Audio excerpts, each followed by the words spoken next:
2017 সালের নভেম্বরে তাবলিগ জামাতের মাওলানা সাদ কান্ধলবি ও মাওলানা জুবায়ের অনুসারীদের মধ্যে দ্বন্দ্ব প্রথম প্রকাশ্য রূপ নেই। সেই থেকে তাবলিগ জামাত এক হতে পারেনি আজ অবধি।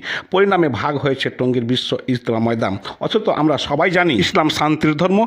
এই ধর্মের অনুসারী সবাইকে ঐক্যবদ্ধভাবে থাকার নির্দেশও দেওয়া হয়েছে এবং তারা যেন পরস্পর বিচ্ছিন্ন না হয় সে ব্যাপারে মহান রব্বুল আলামিনের পক্ষ থেকে কড়াকড়ি আরোপ করা হয়েছে। মহান রব্বুল আলামিন সূরা আল ইমরানের 103 নম্বর আয়াতে ইরশাদ করেন, হে মুমিনরা, তোমরা আল্লাহর রজ্জু ইসলাম ও কোরআনকে ঐক্যবদ্ধভাবে আঁকড়ে ধরো এবং পরস্পর বিচ্ছিন্ন হয় না। সূরা আল ইমরানের 105 নম্বর আয়াতে বলা হয়েছে, তোমরা সেসব লোকের মতো হয়েও না যাদের কাছে স্পষ্ট প্রকাশ্য নিদর্শন আসার পরেও তারা বিভিন্ন দল উপদলে বিভক্ত হয়ে পড়েছে এবং নানা ধরনের মতানৈক্য সৃষ্টি করেছে। তাদের জন্য রয়েছে কঠোর শাস্তি। সূরা আন-নিসার 59 নম্বর আয়াতে মহান রব্বুল আলামিন আরও বলেন, অতঃপর